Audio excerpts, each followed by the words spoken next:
के एक छोटे से गांव सुरजनगढ़ के किनारे एक टूटी फूटी कुटिया थी। कुटिया इतनी जर्जर थी कि तेज हवा चलती तो लगता जैसे अभी छप्पर उड़ जाएगा। उस कुटिया में रहता था एक गरीब लकड़हारा धीरज और उसकी पत्नी गौरी। धीरज मेहनती था, ईमानदार था, लेकिन किस्मत उसका साथ नहीं देती थी। वह रोज सुबह अंधेरा रहते जंगल जाता, लकड़ियां काटता और शाम को उन्हें बेचकर कुछ पैसे लाता। लेकिन जंगल में सूखी लकड़ियां कम होती जा रही थीं और बाजार में उनका दाम भी गिर चुका था। इसलिए कई कई दिन ऐसे गुजरते जब उनके घर का चूल्हा मुश्किल से जलता। उस दिन भी सुबह का समय था। कुटिया के भीतर मिट्टी के बर्तन खाली पड़े थे और गौरी की आंखों में चिंता साफ दिखाई दे रही थी। धीरज, जरा इन खाली बर्तनों की तरफ नजर डालो। बताओ, आखिर कब तक हम ऐसे ही उम्मीदों के सहारे जीते रहेंगे? पूरा गांव देख लो, किसी के घर नए कपड़े आ रहे हैं, किसी के घर मिठाइयाँ बन रही हैं, और एक हमारा घर है जहाँ महीने के आधे दिन चूल्हा सिर्फ राख उगलने के लिए चलता है। मुझे दूसरों की खुशियाँ देखकर जलन नहीं होती, लेकिन जब मैं देखती हूँ कि हमारे पास 2 वक्त की रोटी भी नहीं है तो दिल फटने लगता है। तुम रोज जंगल जाते हो, मेहनत करते हो, लेकिन उस मेहनत का फल आखिर कब मिलेगा? धीरज चुपचाप अपनी पुरानी कुल्हाड़ी को देख रहा था। उसके कंधों पर सालों की मेहनत का बोझ था, लेकिन पत्नी के शब्द उसके दिल को चुभ रहे थे। गौरी, तुम जानती हो कि मैं मेहनत करने में कोई कमी नहीं छोड़ता।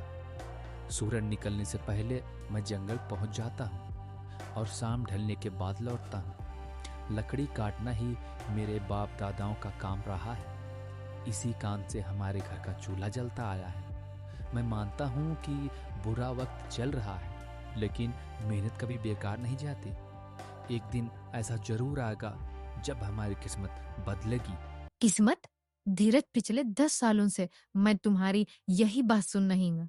तुम कहते हो सब ठीक हो जाएगा, लेकिन सच यह है कि हालात पहले से भी बदतर होते जा रही हैं। दुनिया में लकड़ी काटने के अलावा भी बहुत काम होते हैं।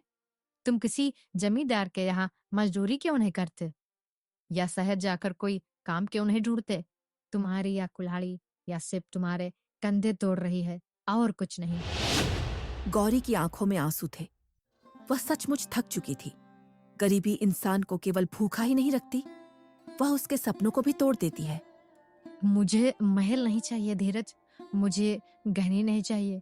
मुझे बस इतना चाहिए कि हम दोनों रात को चैन से सो सकें, बिना इस डर के कि कल सुबह खाने को क्या होगा। धीरज ने पत्नी की आंखों में देखा। उसे समझ आ गया कि यह शिकायत नहीं, बल्कि उसकी पीड़ा है। ठीक है गौरी, अगर तुम्हें लगता है कि मेरी मेहनत काफ़ी नहीं है, तो आज से मैं दूसरा काम भी ढूंढूंगा। मैं जंगल भी जाऊंगा, गांव के जमींदार से भी बात करूंगा। शायद उनके पास मेरे लिए कोई और काम हो।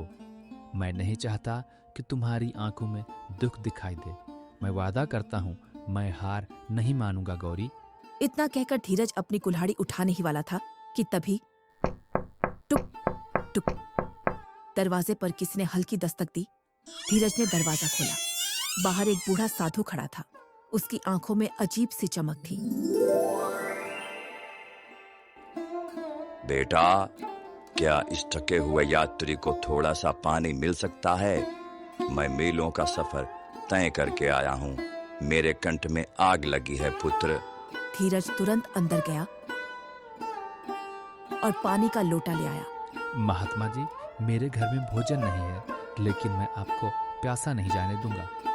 साधु ने पानी पिया, फिर मुस्कुराया। उसकी आंखों में संतोष था। अरे बेटा, गरीबी में भी जिसने अतिथि को पानी दिया, उसका हृदय बहुत बड़ा होता है। मैं तुमसे प्रसन्न हूँ, इसलिए मैं तुम्हें 3 वरदान देता हूँ।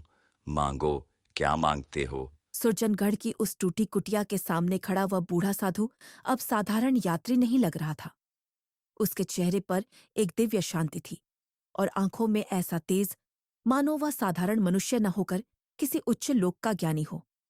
धीरज और गौरी दोनों उसके सामने खड़े थे।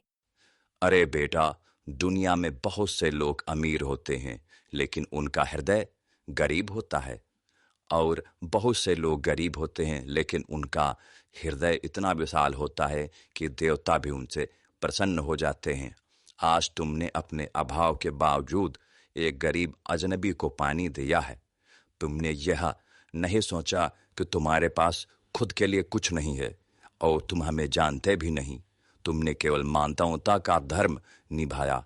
ऐसी करुणा बहुत कम लोगों में ही होती है। इसलिए मैं तुम्हें 3 वरदान देने जा रहा हूँ। यह सुनकर गौरी की आंखें चमक उठी। उसे लगा जैसे अचानक उसकी किस्मत बदलने वाली है। महात्मा जी, अगर आप सच में हमें वर देना चाहते हैं तो कृपया करके हमारे घर की गरीबी दूर कर दीजिए। हमने जिंदगी में बहुत ही दुख देखे हैं। अगर हमारे पास थोड़ा सा धन आ जाए तो हम भी इज्जत से जी सकेंगे। लेकिन साधु ने मुस्कुराते हुए अपना हाथ उठाया। धीरज, वरदान तुमको मांगना होगा। जो भी इच्छा तुम प्रकट करोगे वह पूरी होगी, लेकिन ध्यान रहे हर इच्छा सोच समझकर मांगना, क्योंकि जीवन में कभी कभी छोटी लगने वाली चीजें भविष्य में बहुत शक्ति बन जाती हैं।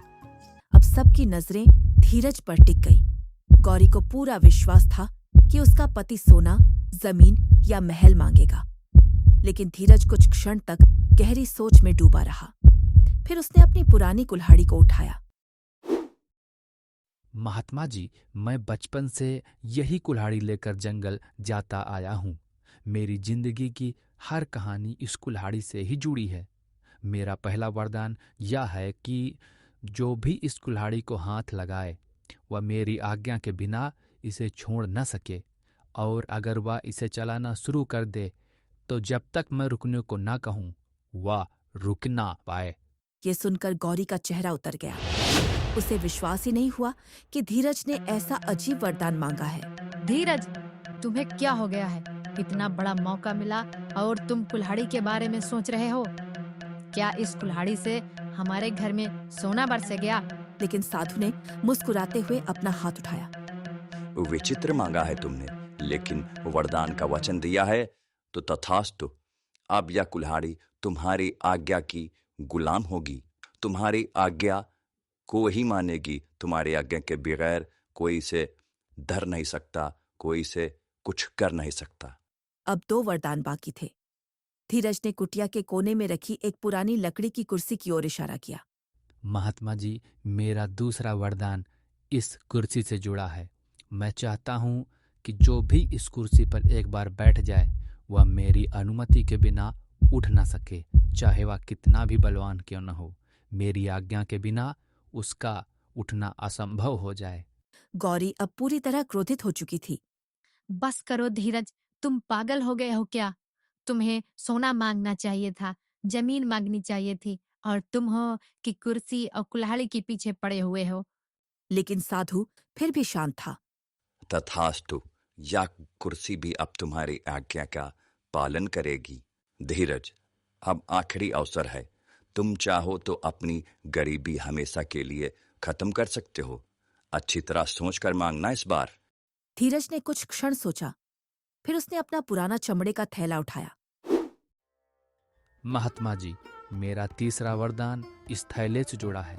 मैं चाहता हूँ कि इस थैले में से जो भी वस्तु मैं डालूं उसे मेरे अलावा कोई और बाहर न निकाल सके। वह इस थैले में तब तक कैद रहे जब तक मैं स्वयं उसे मुक्त न करूं। साधु कुछ क्षण तक धीरज को देखता रहा, फिर मुस्कुराया। तुम्हारी बुद्धि साधारण नहीं है धीरज। तुम्हारी तीनों इच्छाएं पूरी हुई, लेकिन याद रखना, इन वरदानों का असली महत्व तुम्हें समय आने पर ही समझ आएगा। इतना कहकर साधु धीरे धीरे आगे बढ़ा और कुछ ही क्षण में वह हवा में विलीन हो गया, मानो वह कभी था ही नहीं। धीरज, आज तुमने हमारी किस्मत खुद अपने हाथों से बर्बाद कर दी है। देवता खुद हमारे दरवाजे पर आए थे और तुमने उनसे कुर्सी और कुल्हाड़ी मांग ली। अगर मुझे वरदान मांगने को अब मौका मिलता तो आज यह झोपड़ी महल बन चुकी होती। मैं सोना या जमीन या कुछ और मांगती, पर तुम्हारी तरह मूर्खों की तरह मैं कुल्हाड़ी और कुर्सी नहीं मांगती। गौरी, कभी कभी सीधे मांगा हुआ धन टिकता नहीं, लेकिन बुद्धि से बनाई गई शक्ति हमेशा साथ रहती है। तुम बस मुझ पर भरोसा रखो। एक दिन तुम्हें समझ आएगा कि मैंने ऐसा वरदान क्यों मांगा। गौरी नाराज होकर अंदर चली गई और धीरज अपनी कुल्हाड़ी लेकर जंगल की ओर निकल पड़ा। उसे खुद भी नहीं पता था कि उसके जीवन की सबसे बड़ी परीक्षा अब शुरू होने वाली है, क्योंकि उसी जंगल में उसका सामना होने वाला था एक भयानक मायावी राक्षस कालकेतु से।